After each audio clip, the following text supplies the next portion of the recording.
तो बताते हैं कि अगर सैकड़ों चंद्रमाओं की शीतलता, हजारों सूर्यों का तेज, ये अगर जीवन में आ जाए तो उससे भी साथ संगत जी बढ़कर रोशनी तब होती है जब सतगुरु जीवन में आता है। तभी लिखा है कि जैसो चंदा उगवे सूरज चढ़े हजार, एता चांदन होंदिया गुरु बिन घोर अंधा। जब सतगुरु का जीवन में आगमन होता है तो जन्मों जन्मों का अंधकार दूर हो जाता है। दूर कब होता है? जैसे अभी दासी बैठी देख रही थी और सोच रही थी कि सारे इस प्रकार से आनंद ले रहे हैं जैसे कोई नशा कर रखा। किसी ने बड़ा सुंदर लिखा है कि जाम पे जाम लेने से क्या फायदा, सुबह सारी खुमारी उतर जाएगी, एक बार गुरु की नजरों से पी करके तो देख, सारी जिंदगी तेरी नशे में गुजर जाएगी। एक बार पी के देख। जिसने पिया है उसी को पता है, गूंगे ने गुड़ जो खाया बतला नहीं हो पाया कितना मीठा। ये आशिकी जो सतगुरु के प्रति यहाँ हम लगभग सत्संग जी 10 बजे से ये गुणगान, ये यशोगान चल रहा है, शुक्राना चल रहा है। किसका चल रहा है? जिसकी रहमत सदके हम यहाँ इस दरबार का हिस्सा बने। ये रोशनी मिली और जीने का ढंग सत्संग जी बदल गया। अंधकार में ठोकरें खा रहे थे, अभी आपने सुना कि ये प्यार का मिशन है, प्रेम का मिशन है।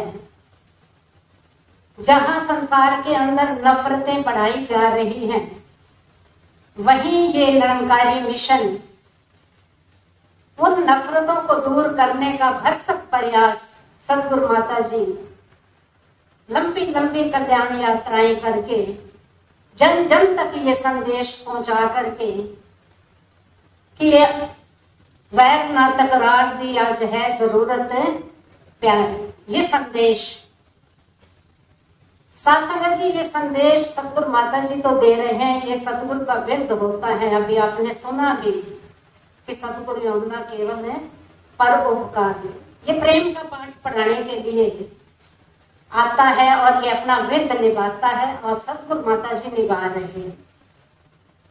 लेकिन सत्संग जी मेरे खुद के सोचने का विषय है।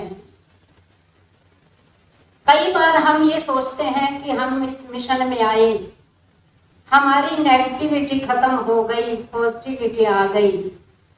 मेरे मन में जो किसी के प्रति बुरे विचार थे, कोई नफरत के, निंदा के, वो सब खत्म हो गए और वो जगह प्यार ने ले ली।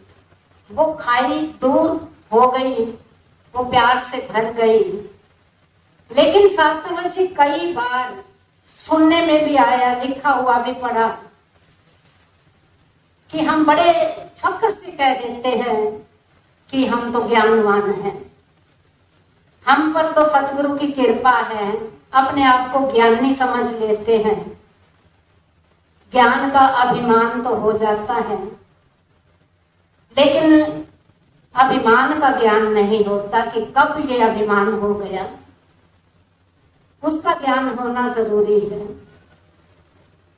बाबा गुरबचन सिंह जी महाराज अपने विचारों में कई बार उन्होंने एक एग्जाम्पल दिया कि बहनें कपड़े धोती हैं, पहले तो उनका मैल निकालती हैं, फिर उनको 2-3 पानी में से निकालती हैं। किसी पूछने वाले ने पूछ लिया कि मैल तो निकल गया है, अब क्या निकाल रही हो? तो बहन ने जवाब दिया कि मैल तो निकल गया है, इसके अंदर जो साबुन है वो बड़ा खतरनाक। इतना मैल कपड़े को नहीं खत्म करता, काटता, जितना ये साबुन खतरनाक है, ये कपड़े को काट देता है। तो बाबा गुरबचन सिंह जी इस बात के साथ एक समझाया करते थे कि हमारे बुरे विचार तो खत्म हो गए, अच्छे विचार हमारे अंदर आ गए। वो अच्छे विचार भी मुझे खा जाते हैं। अपने आप में अभिमान हो जाता है कि हम दुनिया से अलग हैं। जो बिना ज्ञानवान है, जो नॉन निरंकारी हैं, उनके अंदर तो ये लियाकत है ही नहीं जो मेरे अंदर है। जब ये बुरे विचार खाने लगते हैं तो बाबा गुरबचन सिंह जी कहा करते थे कि इन बुरे विचारों को भी माइनस कर दिया करो। अब साध संगत जी, ये माइनस कैसे हो? जब मन के अंदर ये भाव आ जाए कि जो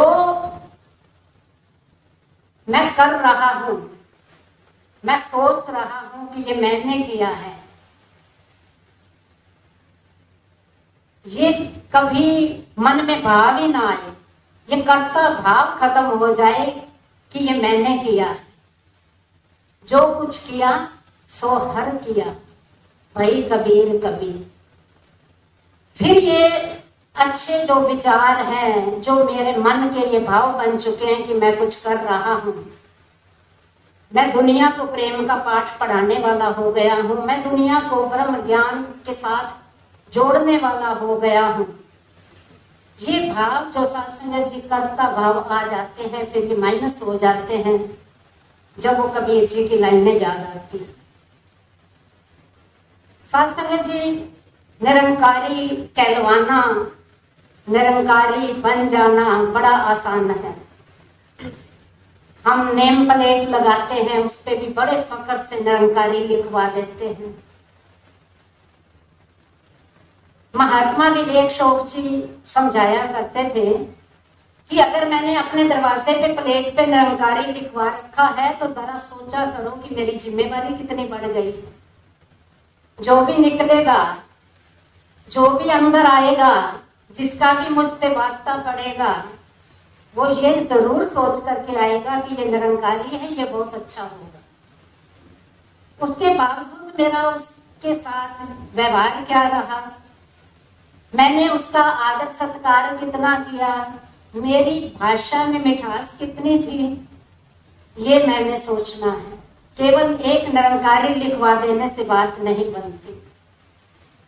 कहा करते थे कई बार सेवा दल वाले सोचते हैं कि हम वर्दी पहनकर भवन में जाएंगे, प्रचार होगा, रास्ते में कोई पूछेगा कि ये आपने विशेष कपड़े हटके कैसे डाले हुए हैं, फिर हम निरंकारी मिशन का जो है वो जिक्र करेंगे, प्रचार भी हो जाएगा। लेकिन वर्दी डाल करके बाहर निकलना, रास्ते में जब भी कोई मिलेगा तो वहां भी मेरी जिम्मेवारी बढ़ जाएगी कि मैंने निरंकारी मिशन से सेवा दल की वर्दी डाली हुई है। अब मेरा जो सफर है वो कैसा होना चाहिए, मैं ऑटो में हूं तो ऑटो वाले के साथ कैसे बोल रहा हूं, किसी गाड़ी में हूं तो मेरा व्यवहार क्या है, कहीं पेट्रोल पंप पे पेट्रोल डलवा रहा हूं तो मेरा व्यवहार क्या है। सत्संग जी, ये जिम्मेवारियां बढ़ती चली जाएंगी। इनका हमने विशेष, विवेक शोक जी कहा करते थे कि ध्यान रखना है, पल पल रखना है। ये नहीं कि जब हम वहां जा रहे हैं तो ध्यान रखना है। हमारी पहचान शक्ल से भी हो जाती है कि ये तो उस दिन वर्दी डाले हुए था, ये निरंकारी है। इसके घर गया था, इसके बाहर नेम प्लेट लगी हुई थी, ये निरंकारी है।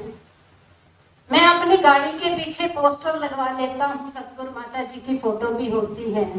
जैसे अभी समागम का जिक्र हो रहा है तो अब सबकी गाड़ियों पर ये पोस्टर लग जाएगा। जैसे जैसे ये पोस्टर लगेगा वैसे वैसे मेरी जिम्मेवारी बढ़ती चली जाएगी। और ये जिम्मेवारी जो सुंदर तरीके से निभाई जा सकती है, ये भी सतगुरु के चरणों में अरदास करनी है कि हे सच्चे पातशाह, तूने ये जो निरंकारी होने का एक ठप्पा मुझ पे लगाया है, मेरा किरदार ऐसा बन जाए कि आपको कोई पूछे कि आपका कौन सा शिष्य अच्छा है, आप फक्र से कह सको कि मेरा हर शिष्य, हर संत, हर गुरसिख अच्छा है। जब आप ये कह दोगे और संसार इसको मानेगा तो ये प्रचार और प्रसार हो जाएगा। सत्संग जी, जिन्होंने माना है गुरु के वचन को, ये निशानी तो सत्संग जी हम संपूर्ण अवतार वाणी उठाएं या संपूर्ण हरदेव वाणी, गुरु की निशानी तो हमने पूछ ली कि पूरे गुरदी ये निशानी पार ब्रह्म निकट कर जानी, लेकिन गुरसिख की निशानी भी मुझे पूछनी भी होगी, पढ़नी भी होगी, सुननी भी होगी, फिर वो हर पल याद भी रखनी होगी कि गुरसिखां दी एहो निशानी वचन गुरु दा पालन हो, हस हस के पै भाणा मनन हुक्म कदे ना टालन। गुरसिखां दी एहो निशानी, निशानी है ये कि वो गुरसिख जो है सतगुरु का हर वचन खुश होकर के उसको हूबहू मान लेता है। ये तो वो मिशन है सत्संग जी, जहां सतगुरु ने अगर डॉक्टर देसराज जी को कहा कि आप ये डॉक्टर की दुकान बंद कर दो, इसको बेच दो और प्रचार में लग जाओ, तो सत्य वचन।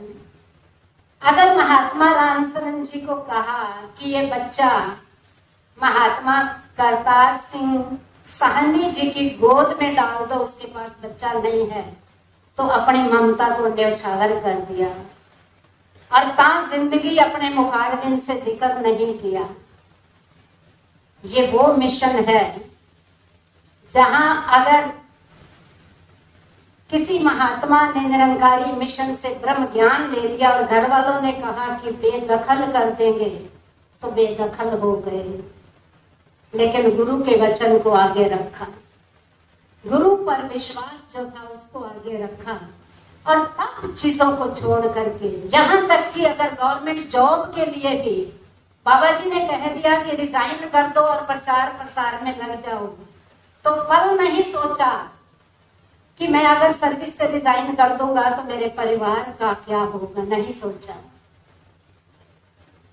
सत्संग जी, अगर बाबा जी ने कह दिया कि अपनी स्टेट को छोड़ और उस स्टेट में जाकर के प्रचार कर जहां उस महात्मा को भाषा भी समझ नहीं आती, सत्संग जी वो वहीं चले गए और प्रचार प्रसार करके सदगुरु की नजरों में अपना स्थान पा गए। ये वो मिशन है जहां महात्मा दाढ़ी बना रहे हैं और बाबा जी ने कह दिया कि ऋषि मुनियों को तो दाढ़ी अच्छी लगती है, आधी दाढ़ी में सारी जिंदगी गुजार दी, दोबारा नहीं बनाई।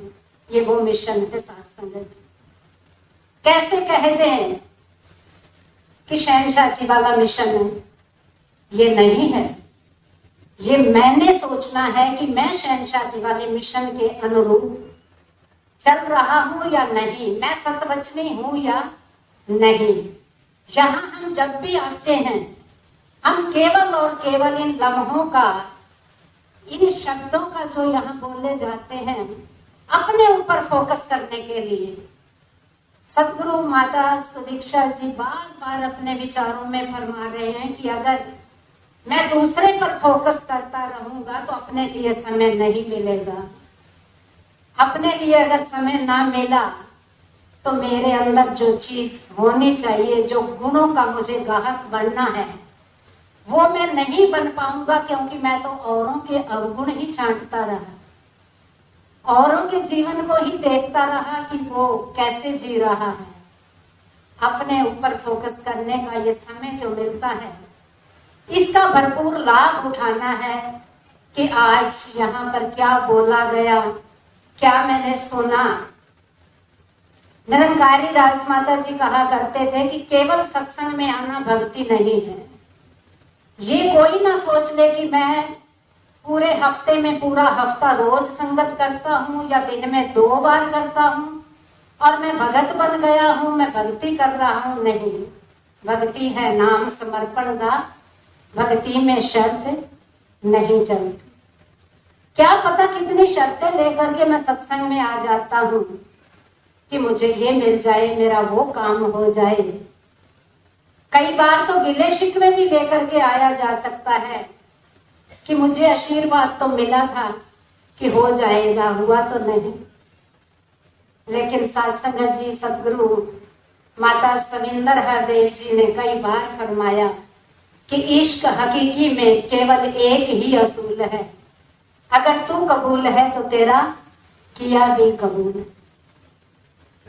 इतिहास बन गया जिन्होंने इसको हूबहू मान लिया, और इस इतिहास को हम दोहराते भी रहते हैं कि महात्मा भगत कोटुमल जी ने ऐसा जीवन जिया, महात्मा अमर सिंह जी ने ऐसा जीवन जिया। इतिहास दोहराते रहते हैं, लेकिन मेरा इतिहास क्या बनेगा, इसके बारे में मंथन करना है कि मेरा इतिहास आने वाले समय में क्या तैयार हो रहा है। जो सतगुरु कह रहा है, क्या उन वचनों पर कुछ अमल किया जा रहा है, ये सत्संग जी सोचने का विषय। और जिन्होंने किया, ज्ञानी जोगिंदर सिंह जी का जिक्र आता है निरंकारी मिशन में कि वो, उनका परिवार लंदन में रहता, उनका आना जाना लगा रहता। बाबा जी ने उनको लंदन के प्रमुख की सेवा बख्श दी। अब वो सेवा मिल गई, उन्होंने वहां की संगत के साथ बहुत सुंदर किरदार अपना उनके सामने पेश किया, बड़ा प्यार संगत को दिया और बहुत सत्कार भी पाया। एक मिक होकर के संगत को वो आशीर्वाद दिए जिनको पाकर के संगत निहाल हो गई।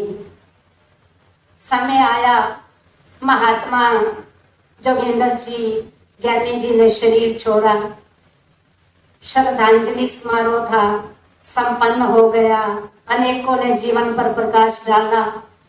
तो सत्संग जी बाबा जी से, वहां की संगत ने कहा, बाबा जी अब इनकी जगह हमारे को कौन महात्मा दोगे, किसको दोगे जो हमें वही प्यार वही सत्कार दे पाए। तो सत्संग जी बाबा जी कुछ नहीं बोले। संगत ने दोबारा फिर अरदास की तो बाबा जी ने कहा, उनकी जगह कोई नहीं ले सकता। सत्संग जी जब त्रिलोकीनाथ एक अपने परम शिष्य के बारे में ये कह दे कि उनकी जगह कोई नहीं ले सकता, तो हम सोच करके देखें कि उनका किरदार कैसा रहा होगा, उनका मयार कितना ऊंचा होगा, उनकी भक्ति का जो सतगुरु की नजरों में इतना ऊंचा स्थान कि उनका स्थान कोई नहीं ले पाएगा। ये उनका इतिहास बना है जिन्होंने गुरु के वचन को हंस हंस के सत वचन करके माना है। सत्संग जी, ये सत्संग का जो हम हिस्सा बार बार बनते हैं, ये सतवचनी होना यहीं से सिखलाई मिलती है। सतवचनी वही होते हैं जिनका विवेक जागृत हो जाता है। सत्संग में तो आ गए, कह भी दिया कि बिन सत्संग विवेक न होई, राम कृपा बिन सुलभ न सोई। लेकिन सत्संग में आकर के अगर ध्यान ही सत्संग में नहीं लगाया, ध्यान मेरा कारोबार में पड़ा है, व्यापार में पड़ा है, यहाँ कोई महात्मा दिख रहा है तो मैं ये सोच रहा हूँ कि संगत से उठने के बाद इससे थोड़ा लेन देन का हिसाब किताब भी कर लूंगा, तो वो कहाँ सत्संग जी इन वचनों को अपने हृदय में उतार पाएगा। उसके हृदय में तो माया उतर चुकी है। लेकिन जो यहाँ पर एक मन एक चित्त हो करके केवल और केवल ये सोच करके बैठते हैं कि हमने इसे 1-1.5 घंटे का 2 घंटे का पूर्ण लाभ। सत्संग जी महात्मा इंद्रजीत शर्मा जी को दासी सुन रही थी, उन्होंने अपने जीवन की एक घटना बताई। कहते हैं कि जब दास को ज्ञान हुआ तो उम्र सारी 17-18 साल की थी। अब नादान उम्र थी, जवानी का जोश भी था। तो कहते हैं कि बाबा जी जलंधर आए और दास को नंबर मिला गीत बोला तो बड़ी वाह वाह हो गई। मन में भाव आया कि तू तो बहुत अच्छा बोल लेता है। और बाबा जी ने भी ये कह दिया कि आगे जहां हमने जाना है, इस बच्चे को कहो कि ये भी साथ चले। साथ ले गए। साथ संगत जी 4-5 बच्चे थे जिन्होंने गीत बोला, किसी ने विचार की। उस पूरी टोली को बाबा जी और राजमाता जी अपने साथ आगे प्रचार पर साथ ले गए। तो वो बता रहे हैं, महात्मा इंद्रजीत जी कहते हैं कि वहां दास को नंबर मिला कि अब बाजपुर वाले महात्मा इंदर जी केवल 5 मिनट के लिए विचार रूप में बख्शिश करेंगे। कहते हैं खड़ा हुआ, बोलने लगा। अभी 5 मिनट नहीं हुए थे, केवल 4.5 मिनट हुए थे, हाल में तो तालियां बज गई। कहते मैंने सोचा मैं तो बहुत अच्छा बोल रहा हूं, थोड़ा और बोल ले। 5-7 मिनट कहते मैं और ले गया। जैसे ही सोचा कि अब तो 10-12 मिनट हो गए हैं, फिर तालियां बजी, पहले से भी ज्यादा तालियां बजी। कहते फिर ये सोचा नहीं 2-4 मिनट तो और भी बोलना चाहिए, संगत बड़ी खुश हो रही है। कहते दास ने 15 मिनट ले लिए। 15 मिनट लिए और जब 15 मिनट लेकर के माइक दे करके वापस जाने लगा, मंच से नीचे उतरने लगा, तो बाबा जी और राजमाता जी हंस रहे थे। तो और भी ज्यादा अहम आ गया कि बाबा जी तो बड़े स्वयं त्रिलोकीनाथ खुश है, आज तो मौज हो गई। फिर नीचे नहीं बैठा, सामने चेयर लगी हुई थी, 4-5 महात्मा बैठे थे बुजुर्ग, उनके पास एक खाली चेयर पड़ी थी, जाकर के उस चेयर पे बैठ गया कि मैं तो अब चेयर पे बैठने के लायक हो गया। तो साथ संगत जी जब समागम का भोग पड़ा, बाबा जी कमरे में गए तो राजमाता जी कहते हैं कि वो बाजपुर वाले इंदर जी को तो बुलाओ, शर्मा जी को, वो भी तो प्रचार पे आए हैं बाबा जी के साथ। जैसे ही कहता अंदर गया और सीना चौड़ा हो गया कि बाबा जी कमरे में बुला रहे हैं। बाबा जी सेब खा रहे थे, बाबा जी ने एक पीस मुझे दिया, वो खाया। और भी ज्यादा आप समझ सकते हो कि वो क्या सोच रहे थे। कहते फिर बैठे तो सोचा बाबा जी से कुछ पूछ ही लूं, तो खुद ही बाबा जी से, देखो ये रचना कैसे रचता है। कहते खुद ही बाबा जी से पूछ रहा हूं कि बाबा जी ये क्या होता है, बिन सत्संग विवेक न होई, राम कृपा बिन सुलभ न सोई। इसका क्या मतलब होता है, ये विवेक क्या होता है। बाबा गुरबचन सिंह जी कहते हैं विवेक होता है कि अगर स्टेज चलाने वाला 5 मिनट का समय दे तो 4.5 मिनट में अपनी बात खत्म करके और अपना स्थान ले ले। और अगर बुजुर्गों के लिए चेयर लगी हुई है तो खुद जाकर के नीचे बैठे। ये उनके लिए लगी होती है जिनके गोटे काम नहीं करते। तो साथ संगत जी रोने लग पड़ा, चरणों में शीश रख दिया और जार जार आंसू निकल रहे हैं। जब बाबा जी ने फिर कहा कि पता लग गया विवेक क्या होता है, तो राजमाता जी ने पंजाबी में कहा बस करो, अब बच्चे को समझ आ गई है, इसने नया नया ज्ञान लिया है, इसको बख्श दो, इसको समझ आ गई है। तो बाबा गुरबचन सिंह जी ने पता क्या आशीर्वाद दिया, कहता अच्छा इसको समझ आ गई है। बाबा माता जी कहते हाँ आ गई है, तभी तो रो रहा है। कहते ठीक है, अगर इसको समझ आ गई है तो एक दिन आएगा ये दुनिया को समझाने वाला बने। और आज हम देखते हैं महात्मा इंद्रजीत जी शर्मा, किसी को पता भी चल जाता है कि वहां पर उनकी हजूरी में समागम है, संगत है, सो मीलों मील चल करके संगत उनको सुनने के लिए जाती है। ये बाबा गुरबचन सिंह जी ने उनको आशीर्वाद दिया कि ये दुनिया को समझाने वाला। लेकिन कौन बना दुनिया को समझाने वाला, जिसको समझ आ गए। समझ मेरे को अपने समझने के लिए मिली है, समझ मिली सी समझन दे लई लग पई समझाना। समझाते ना रहे, समझने की कोशिश साथ संगत जी करूं, क्योंकि बहुत पढ़ लिया, दासी लिटरेचर पढ़ती रहती है निरंकारी मिशन का, सामने तो बड़े बड़े विद्वान महात्मा बैठे हैं जिन्होंने अनेकों अनेकों ग्रंथों को पढ़ा है और यहाँ बखान भी करते हैं, लेकिन दासी जब भी उठाती है तो निरंकारी मिशन की ही कोई ना कोई बुक उठा लेती है।